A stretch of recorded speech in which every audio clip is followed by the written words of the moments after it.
And it is Wednesday, everyone, so welcome back to Trekyards Mission Briefing, your weekly dose of Starship discussion, free-form review, first look, and all the good stuff about everything from canon, non-canon, side-canon, people-designed, games, even stuff in comics from long ago, anything and everything. And today we got something special. Samuel brought this to my attention, and it's called the USS Horizon. It's pretty interesting, and there's a little bit more to the tale, as we're going to find out. But I'm going to let Samuel kind of fill you in on this. This is a special ship. So years ago, Stuart, you christened a ship with that champagne, the USS Foley. Well, guys, this is my USS Foley.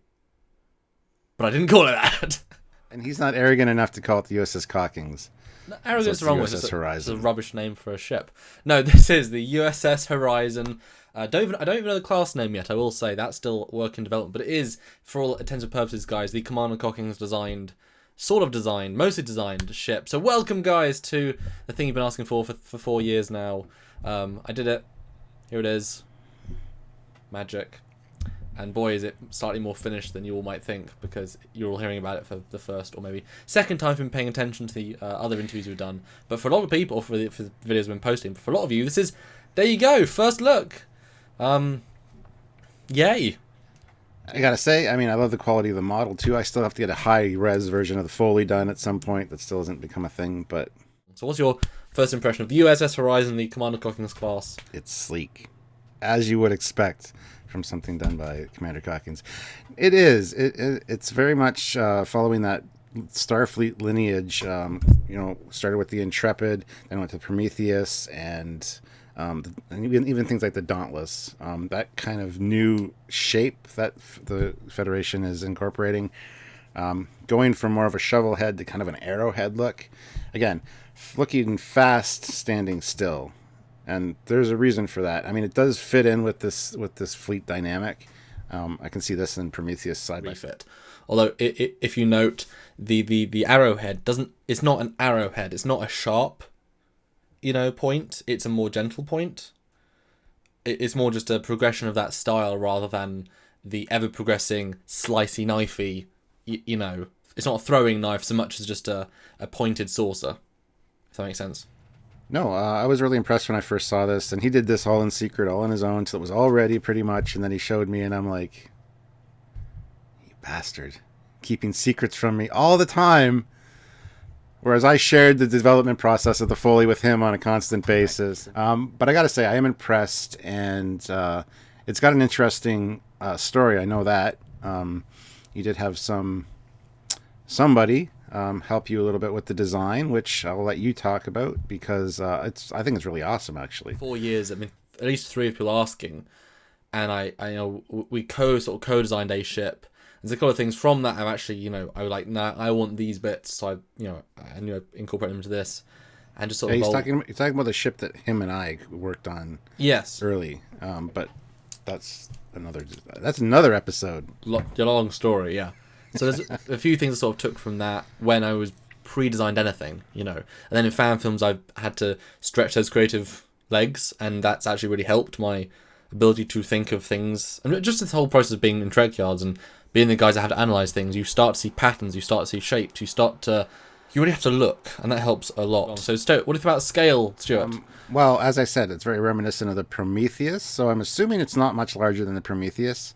Well, actually, looking by the windows and stuff, it almost seems like it might be smaller than the Prometheus.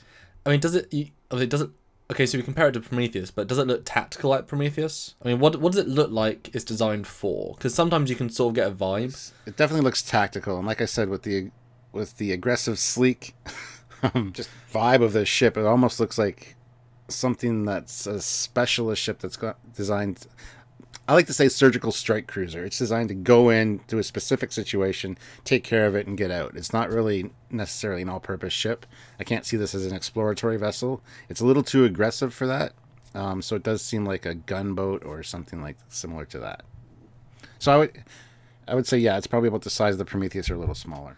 Yeah, but the next picture is a nice little top view with other Canon ships, and the size was always something I wanted to be roughly this through the design process, and then rejig the design with the scale for the windows, because you got to really, we had to make things make sense. That was a big part of it, and so from concept scale to what Windows scale ended up being, and then reverse that back into real scale is very much what I intended. But yeah, I mean, it's not actually in a line of order in terms of design, because I think if you did that, you'd see even more parallels with the ships in terms of one to another into this. But it shows in terms of scaling. It's still smaller than the E. It's still got less internal volume, less mass, less propulsion theoretically in terms of the primary nacelle, but a pretty big jump for the Prometheus, but actually not necessarily. Like, Prometheus is super neat because the nacelles are tucked in, whereas if you look at the primary hulls, they're not that dissimilar. Yeah, there's that visual Prometheus cue, like you can tell he used it as a bit of an influence, just on the shape. Actually, looking at Voyager, I kind of thought it was about Voyager size compared to the Prometheus. That's about how much smaller I thought it would be. Each deck is laid out; it all makes sense. It's all there. And actually, you might not believe it. If you go to the next picture as well, it's even easier to see. It's actually the exact same number of decks as Voyager. It's about a bigger design, so more internal volume, bigger layout. Yeah. Now we've mentioned this a few times. We're going to tell people who the co-designer was. I mean, some people might not get the hints, but yeah, I didn't say it in the Indiegogo video because I said that's just for that. But this is like for Trekyards, so that's part of the fun. No, it's funny when I designed this ship, when I had the original concept. Obviously, it links to Prometheus, links to Dauntless, it links to all those things, and the future of Trek is really in that brain of one man. Rick Sternbach, yes, the man, legend, the wonderful man. We co-designed this thing. I gave him the basic shapes. He rejiggered. He added details, Rickanisms to make it all flesh out more. He did the base Windows scale, base scaling, to the deck layout, and some really nice things just to make it, go from what was a visual kit bash in terms of pieces that I took in 3D. I took lots of different ships and I rescaled, reskinned, took sleep, just to see how would it look if these parts were all what I wanted. And it was not the same as any individual part, but it was still a kit bash, and he put those all together and refined it into what it is, and then made it make sense. And although in the 3D process we've had other tweaks and changes and such, because sometimes things don't work in 2D, that they need to be in 3D. And obviously it keeps evolving. There's details that we didn't know were in it until they were. But I always try to go back to Rick and say, Rick, what do you think? Because again, Andrew Probert designed the TNG look, but that look was then evolved by Rick. And so anything beyond Prometheus, Rick should be involved because his brain is the one that was those last 10 years. And so I tried to keep it as close to what he would think as possible, because my intention for this ship was to make it a Voyager Season 8 ship. If it was going to be a Voyager Season 8, you could see this ship. Because we all want it to be and feel canon, so make it be and feel and look canon. Well, I gotta say, I'm super impressed with it. The scaling, I didn't expect that, and I do like the shot of from the side. It definitely opens up some new questions, but we have more pictures to look at. So, but no, this side view is interesting because it's meant to fit into the fleet and yet be a progressive step forward. But it is it's still is it too out of the mold, or is it a natural possible progression? Because it is a big chunky piece of. It's a perfect natural progression. I mean, even compared with John Eve's Enterprise E, you can see the correlation in design philosophy from Starfleet here. The shape of the from the side, the front of the saucer section, you can see that stepping much like on the Enterprise E, even going up right up to the bridge, which isn't on the Prometheus. It's more of a smooth slope. Yeah. And even just the entire shape of the side almost looks similar secondary hull-wise to what we got on the E. Plus, the hull coloring you used is very more reminiscent of the E here than the darker Prometheus. So that's kind of what drew my eye right away, that I can see a correlation between the ship you have underneath and the ship you have above, which are two different designers. Yeah. Same era, but yeah, each have a different purpose. One's... Yes.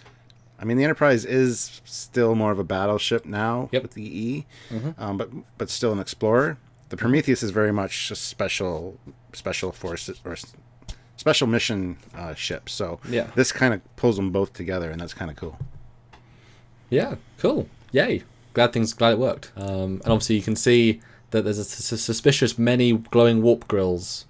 I'll talk about that. We'll get to those, I'm sure, with pictures, yes. But the next picture then is this back view, and we can see some more details like the double deck shuttle bay, or at least the double bay shuttle bay.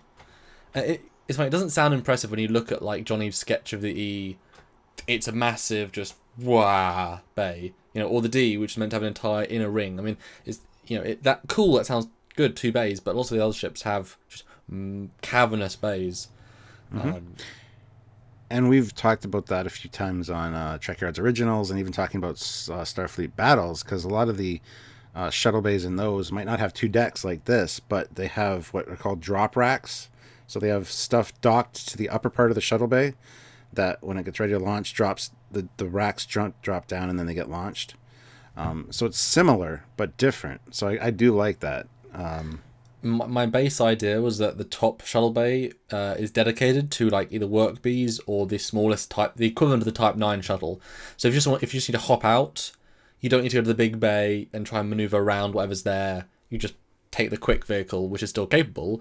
Or if you want the bigger vehicle in the bottom bay, which needs a little bit of prep, a little bit of leaving, the full crew mission, then you can take the bigger shuttle like a Type 11, or you can actually fit a runabout in there very happily, or even an insurrection scout ship.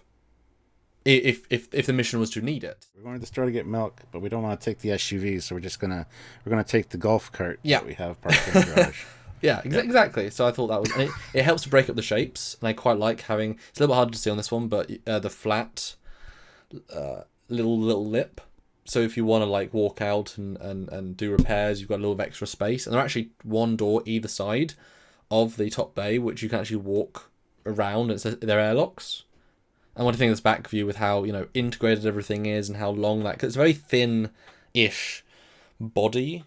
Yeah, it's also similar to the Prometheus in that shape of that rear shape.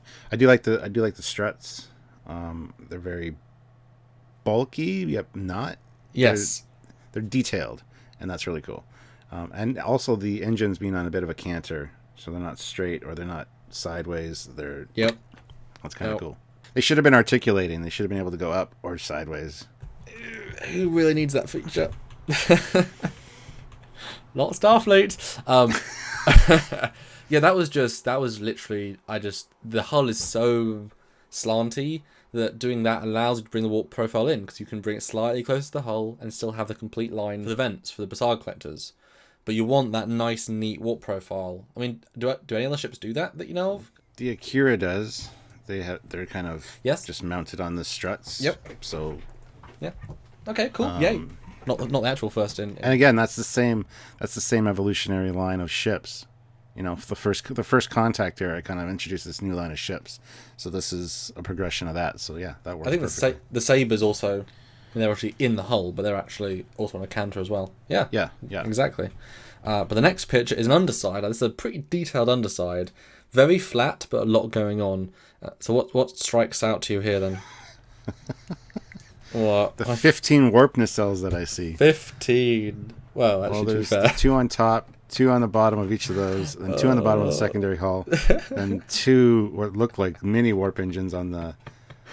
Damn, son. And I thought, people give me crap for having 3 warp nacelles on the Foley. Why do you need 3 warp nacelles? Well, because it looks cool. I like 3 nacelles, and you went overkill. But there's probably a good explanation.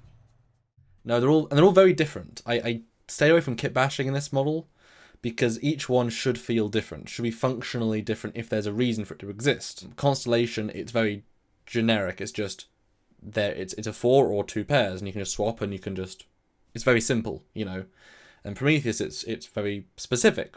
Everything's a split point, and you have different functions for each one, but mostly it's just 2 that are the same and then unique ones.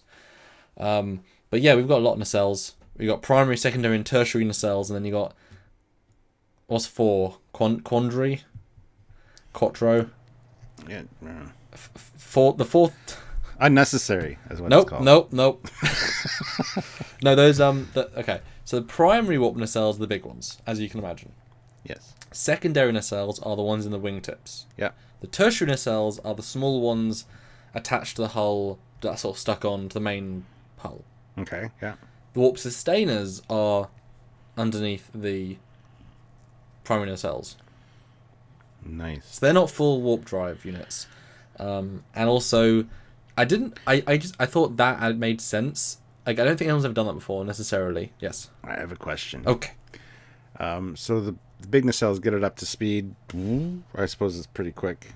I would guess. But anyway, so the big ones get it up to speed, and then they can power down a bit, use the warp sustainers to keep its momentum, and occasionally just give it little bursts from the main engines to bring it back up.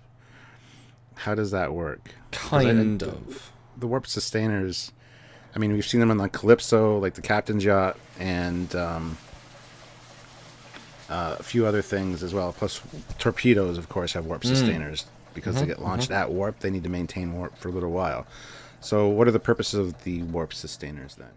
I mean, I remember Rick did say that the Prometheus tertiary nihil cells are also warp sustainers, but they can actually generate a field if you need it to, up to about warp 2. Yeah, so lower warp, yeah. So a sustainer at this point is still an effective warp engine, just not in the same power. And as you can see, it's much smaller. So if you go back to the first picture for a second, just to give a broader sense of the scope of the primary two. So the function of the ship is very specific, and I do want to. We're going to do a full episode at some point, I'm sure. So I don't want to give all the details away now because that would be spoilery, I guess, and cool. But the one specialty system of this ship, everything else is pretty standard in terms of just slightly future of Trek. It's nothing beyond where they were at the end of Nemesis, because this ship is actually launched the same year as Nemesis. So it's right at the leading edge of canon because Prometheus and Voyager, they got home before Nemesis, so we know the most advanced ship is Prometheus, but then we had a little bit of time after that. E at that point is not new, it's not old, but it's certainly not new, it doesn't reflect the time, but we see in the E still the same LCARs, we still see the same sort of, it hasn't been refitted away from its own tech. Uniforms are the same, and it's a good way of having it be the same yet different, because I like little steps, so I thought, you can understand that time period. So the one unique thing the ship has is that it can go fast for a long time. I talked to Rick about this a while back. If Voyager could have sustained its maximum warp, it would have got home in 30 years. But because its cruising speed is just the natural limitation of those crafts, cruising speed, it was 75 years, plus stopping. So that's that. It could get home quicker, it just also can't at the same time. The ship's not capable of that. And so this ship, its simplest way of explaining the role was that this ship is designed to be the Voyager if it was designed to be that mission that Voyager got forced onto. This ship could be lost in another quadrant. It's tactical enough, it's fast enough, it's big enough, it's got enough people, it's, backups enough. Gosh darn it, it's good enough. Sure, no articulation of the warp nacelles. Redundancy, man. Massive coils. Yeah. No, this thing, it is sort of designed for that mission profile if it was to ever happen, sort of thing. And this is a hyper long range explorer, is the way we call it. And so its one ability then is, whereas Warp Voyager, it's a warp 9.975 for 12 hours, and then has to stop, access the radiation of the warp grills, and then go to warp again, or warp 6 cruising for a long time. But that's much, much slower. This is cruising speed is warp 9.975 for about 40 hours. So it's like 3.5 times Voyager's max as cruising. So it's really efficient / really stable. And that's why you've got six warp nacelles, because it creates, in unison, they're all meant to be used together to create optimal efficiency and optimal warp bubble, to create a hyper-stable warp bubble.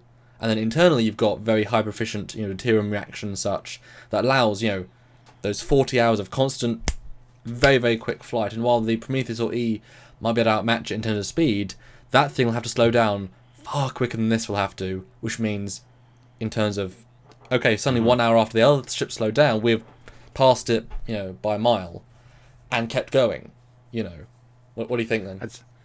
I'd say by more than a mile. I'd say a couple light years. Yeah.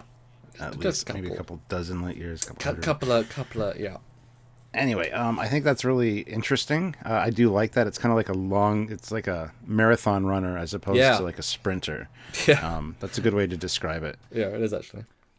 Well, that's it for part 1, guys. This obviously kind of a special episode to admit. 2-parter. Didn't mean to. Kind of did.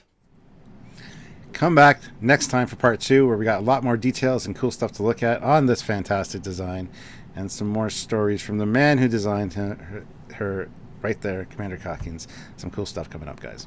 We can talk about the deflector and the nacelles. And do the nacelles work? Will Stuart agree? Dun, dun, dun. You will find out, because we've already done that bit of filming, so he does talk about it, and you will find out. Right? Yeah. Tune in, guys. Bye, guys. Bye.